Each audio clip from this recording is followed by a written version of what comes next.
Greetings, fellow men. Servus Männer. It's Red Pill Germany again, and today I wanna tell you how Germany prepares for this year's New Year's Eve. Yeah, we actually call New Year's Eve Silvester because it is the festival of Saint Sylvester, or Sylvester I, who became Pope in 314 and died in Rome on the 31st of December in 335. Now, as you all know, at New Year's Eve from 2015 to 2016, there was a lot of vibrant enrichment, especially in the city of Cologne. And last New Year's Eve, larger incidents could only be prevented by a massive militarized police force in the area. So this year, of course, we see already that crime is on the rise, and every week we can read about the most brutal and barbaric atrocities being committed against the indigenous people of Germany. So of course also this year there will be a massive police force in the area.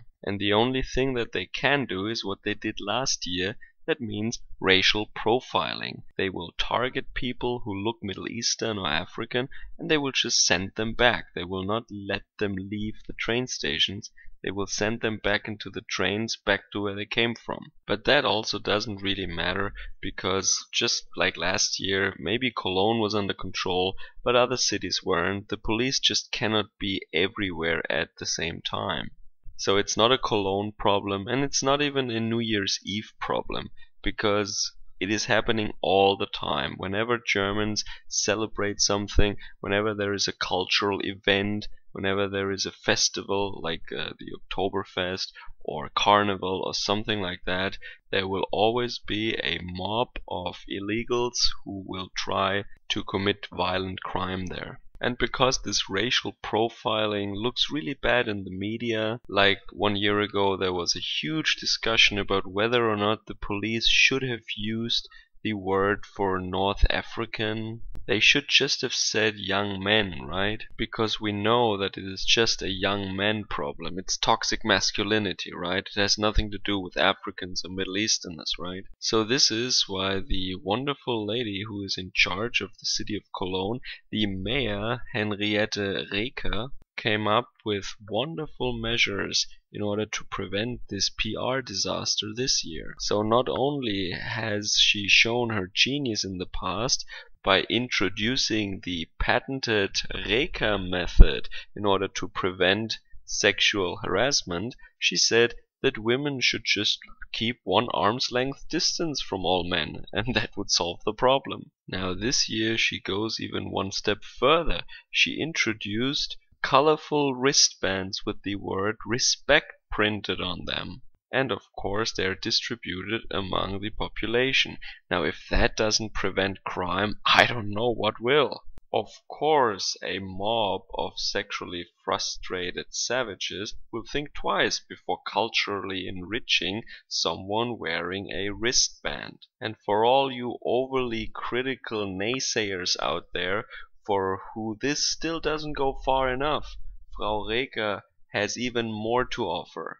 There is a pop art billboard campaign that clearly shows the population of Cologne how to behave and what is okay and what is not okay. The city tried here to raise awareness by depicting typical scenes in a German major city. You see, for example, that a white man in a nice suit and a white shirt approaches a woman in an inappropriate way. The woman, of course, says no to that, and that should tell the evil white man to stop.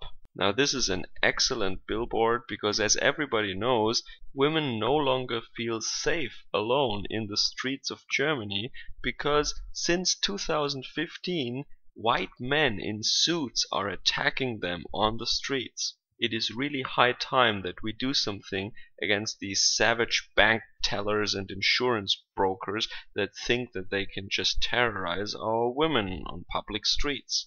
And here is another example. There is a friendly policeman who stops a blonde white man in a suit. Blonde white men wearing suits are of course suspicious, and they need to be stopped by policemen. So the women of Germany do not need to be worried at all, because the police has these suit-wearing blonde white men firmly in check this time. So this is of course just a first little step, but it is a step in the right direction. But of course more has to be done before we can stop the epidemic of violent crime committed by blonde white men wearing suits. Now, all kidding aside, I really don't understand why this incompetent, horrible woman, Henriette Reker, is still the mayor of Cologne, and even mainstream normies are now mocking her for her campaign. So when the normies are already mocking you, then I think it's time to go. So I want to remind everyone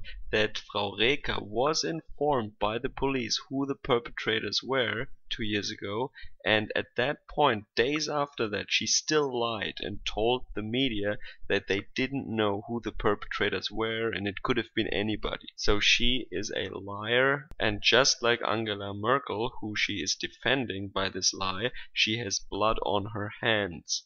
Frau Merkel and Frau Reker are guilty of crimes against the indigenous population of Germany. But it looks like that the Germans will only learn through suffering and their own experience. Many people, including me, have been warning about these things since the middle of the 1990s and earlier already.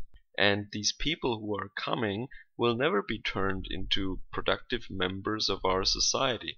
They will never be engineers or even skilled technicians or workers. And the more of these incidents of vibrant enrichment we have here in Germany, the more our hippie, communist, lefty, soyboy youth will be turned into patriots. Or at least the majority, the silent majority that has been sitting on the fence or was unpolitical until recently, will become patriotic or right-winged. So what has to be stated very clearly is that German women are actually doing all this.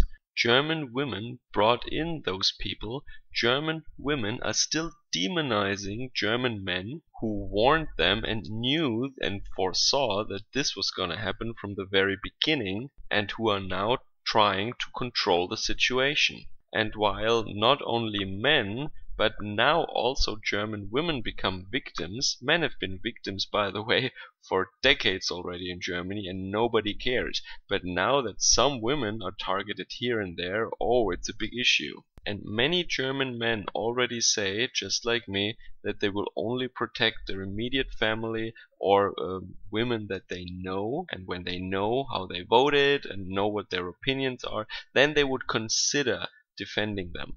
But the average leftist German woman should not feel entitled to any help from a German man anymore. These days are finally over. So I'm really curious how this year's New Year's Eve will be like, if there are major incidents again, or if it will be more or less peaceful. Well, if recent weeks are any indicator of how it's gonna be, then I expect actually a lot of stuff happening. So we will see. So I hope you guys all had a pleasant Christmas and that you can bring this year 2017 to a good end, and that you get healthy and safe into the new year 2018. Enjoy the rest of your day. Servus, Kameraden.